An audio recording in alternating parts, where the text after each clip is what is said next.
You made your mark inside my head. I won't forget the things you said. We are too young, we were so young. We should have known better. Nothing will ever change our minds. Cover your eyes and shut the lights. Just take my hands, let's take a chance. Ignite the sparks forever. We are taking control of our lives. Tonight we're flying high. We'll be running through all the stoplights. All will be fine in time. No one can stop us. Memories will guide us. Hello Pisces, this is Inspire 2016 with your weekly tarot reading for the week commencing the 19th of February until the 25th of February 2018. The first card for you is representing, how do you feel about yourself? Your card is the Four of Pentacles. You are very conservative about money and are not inclined to gamble in financial matters. You are very protective of what you have accumulated over time, and slowly and steadily you increase your net worth through saving money and safe investments. You are self-sufficient both financially and emotionally, as you often equate money with emotional security. This card also indicates possessiveness, greed and an overly cautious approach to life. You may be afraid to take risks, both financially and emotionally, for fear of losing everything that you have attained so far. As a result, you may be vaguely unhappy and unfulfilled. Deep down you are starting to realize that you have sold out for a conservative and overly safe approach to life. Thus, the Four of Pentacles indicates one of the dangers of prosperity, the temptation to value money far above its real worth. If wealth and financial success lead to a miserly or penny-pinching attitude, then you have found yourself in a narrow-minded state where nothing is perceived to have any significant value other than money. This attitude is an expression of extreme attachment to the material things of the world and is unhealthy in the long term. Sometimes, the Four of Pentacles can indicate an inflexible attitude that is resistant to change. You have already established a way of living that now works for you, so why change? Change appears to be a threat to your certainty, safety and security, and may place you at risk of losing all that is important to you. Any suggestion of doing things differently is therefore going to be met with resistance for fear of how it will impact your personal sense of security. Thus, you are more likely to favor tradition and tried and tested ways of doing things, rather than taking any risks at this point. The second card for you is representing, what do you want most right now? Your card is the Six of Swords. What do you want most right now is to make a regretful transition, as a likely result of the decisions you make. You know that in order to move forward, you must leave something important behind, and while you do this with some regret, you know that in the long term it is the best option for you. There are times when you will be forced to let go of something to which you have been attached, and the process of letting go is often quite challenging. However, the sadness of your loss will soon be replaced by greater clarity, bringing about a renewed acceptance of change. Do not be afraid to let go of whatever it is that is holding you in the present or the past. Instead, look to your future and choose the best option that has the greatest long-term potential. There are going to be some hard decisions and some compromises that you will need to make, but this is ultimately a rite of passage that will take you into a new phase of your life. You need to realize that you are now headed towards a much better position in life. You have endured, or are currently enduring, a difficult life transition, but as a result, you will be more able to deal with what may come. Do not dwell on the past or what you have left behind.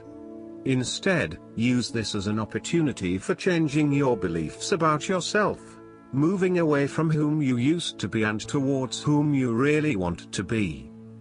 Sometimes the only way to solve life's problems is to leave them behind you and go somewhere new to start over. While it may feel as though you are giving up or being a coward, escape is often the only approach left when all others have failed.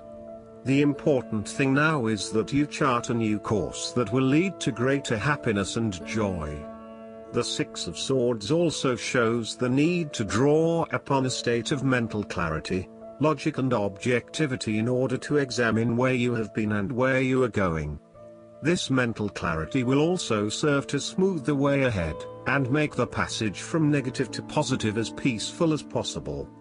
You can use your intuition to guide you through easy situations and call upon your impartial and analytical nature when it is needed for a more complex decision.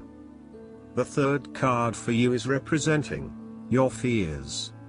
Your card is the Seven of Pentacles. You are afraid that your efforts may be scattered at this time, and you are starting to question whether or not you are investing in the right areas. You may be outlaying some initial money on things that will not actually deliver results. So, the opportunity here is to examine your current and planned investments, both financial and time, and make sure that you are going to see a return on those investments. Use a prioritization system to ensure that you do not waste time and money on areas that will not deliver results. Similarly, the Seven of Pentacles indicates that even though you may continue to invest a lot of energy into a specific situation, you may not reap the rewards you are looking for. As such, this card calls on you to prioritize your activities very carefully. You need to do a cost-benefit analysis on the major tasks involved to bring your project to fruition, as there are certainly a number of tasks that are currently taking a lot of your time and energy but are not bearing the rewards you are seeking. Take stock of what you still need to do and focus only on those things that will get you to where you want to be. You may find that there are a lot of things that you get involved in that are just not value add. For example, email and meetings are huge time wasters if not used effectively. Try to get down to the 20% of tasks that deliver 80% of the value, and focus on these, rather than investing your time in tasks that do not deliver any results. As a key strength, the Seven of Pentacles can indicate that you know when to stop investing in something when you are seeing little return. Some people are inclined to keep persevering at something, even if it is not working out, just because they have already invested a lot of time, energy or money into it. However, you are very good at identifying when a situation is no longer delivering you any value and knowing when to pack it in and try something else. In a relationship reading, the Seven of Pentacles indicates that you have been working very hard on laying the foundations for your relationship, but now, for some reason, you are concerned that you are going to lose all of that. You may also be feeling frustrated that the relationship is not progressing or growing as quickly as you had hoped, particularly given that you have put in so much time and energy. Sometimes you can pour your heart and soul into something, but it does not always mean that there will be results. You may come to the realization that it just is not worth your time, and no matter how much you try, the relationship is going to continue to hit roadblocks. The fourth card for you is representing what is going for you. Your card is the Six of Pentacles. You are about to receive a loan or give a financial assistance to those in need. Now that you have lived through the darkness long enough to see the inner light, it is time to help others who are not so fortunate. Consider giving to charity or reaching out a helping hand to someone who needs your support. The generosity of the Six does not limit itself to money and material things. Giving of your time or your wisdom is often just as spiritually fulfilling as giving away money or gifts, and the intangible gift of your presence is received just as well, if not better. You may also be inclined to make a loan to someone, on the premise that they will eventually pay you back once they are back on their feet. This is a loan built on trust and good faith, knowing that if you give something away, it will come back to you. Remember, though, that this is more about a short-term fix and not a sustainable solution towards self-sufficiency. So, think about how you can financially support your family or friends in a way that encourages them to stand on their own 2 feet eventually. If you are the beggars in the Six of Pentacles, then you may be the recipient of someone else's charitable activities. This will help you to get back on your feet and to eventually repay the charitable organization or individual, either with your time or your restored wealth. You will also need to identify ways in which you can become more self-sufficient in the long run. The risk of accepting charity is that you become dependent on it and cannot look after yourself. Be mindful that you are not becoming submissive or noticeably desperate as a result of the charity that someone else is providing you. The 5th card for you is representing what is going against you. Your card is the Queen of Pentacles. You are afraid and feeling worried about whether you can be financially independent, while also still maintaining your family connections. You may be concerned that if you invest in your career or financial well-being, you might not have enough energy to invest in your family. Sometimes, you just cannot do everything and you will need to make some choices. You are also becoming very consumed in your work. You may be placing your career before your family or your relationships, and this is having a detrimental impact. Of course, this may be okay on a temporary basis, but you need to assess its long-term impact. To rebalance your life, you may find a release by returning to a favorite nature spots and allowing yourself to take in this fresh, natural energy. You may also find that you become a bit of a homebody and somewhat isolated from others. If so, you need to fight this urge and keep in touch with your friends and family, as they will be a great help and support to you. At times, the Queen of Pentacles may suggest that your tendency to mother those you care about is actually becoming more like smothering. Your intentions are good in that you love to cook, clean, nurture and care for those around you, but there may be a point at which you need to let others be accountable for their own upkeep. You cannot always be the one doing the laundry or cooking the dinner. Sometimes you need to step back and let others take on the load. Similarly, you may reach a point where you are investing so much time looking after others that you find you are neglecting yourself. Again, step back and let others take on some of the household responsibilities. The last card for you is representing the likely outcome that you may have. Your card is the Queen of Swords. You will meet a female significant figure who is most likely from the air sign, who is stern and composed, and without much feeling. If you are single, she might be someone that you're looking forward to be your partner. On the other hand, this card also represents the intellect's ability to judge and discern impartially, without the influence of emotion or sentimentality.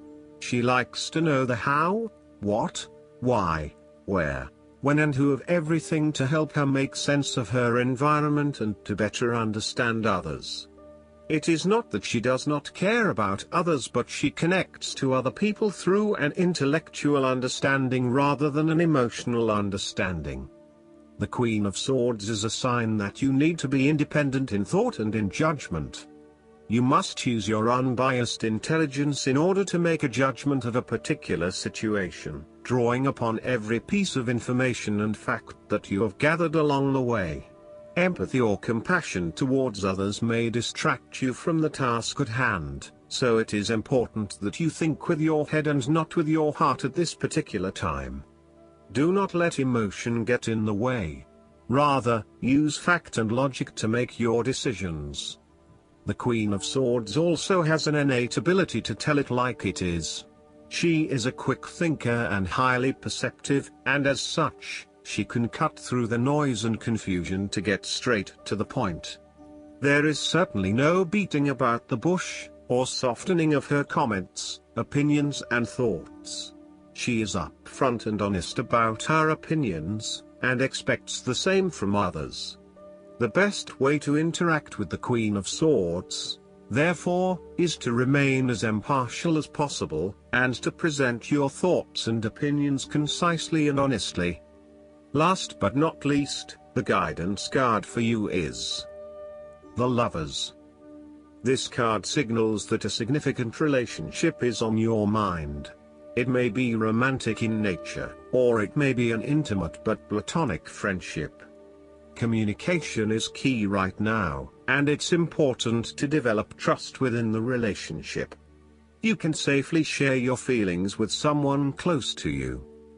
It's also time to make an important decision about your life. The conclusions you reach now greatly influence your future, so it's important to weigh your options carefully. Make sure your choices are thoroughly considered and that you're able to act upon them. Additional meanings of this card: the need for balance, a return to good health, marriage and weddings. Archangel Raphael, in addition to being the angel of health and traveling, is the patron of soulmates. Raphael can help with significant relationships, including romance, friendship, business, and family. He can also help you manifest the soulmate partnership of your dreams. I hope that you enjoy everything, and if you like the reading, just please click subscribe and you will get instant notifications every time we publish a new video right to your YouTube. Thanks.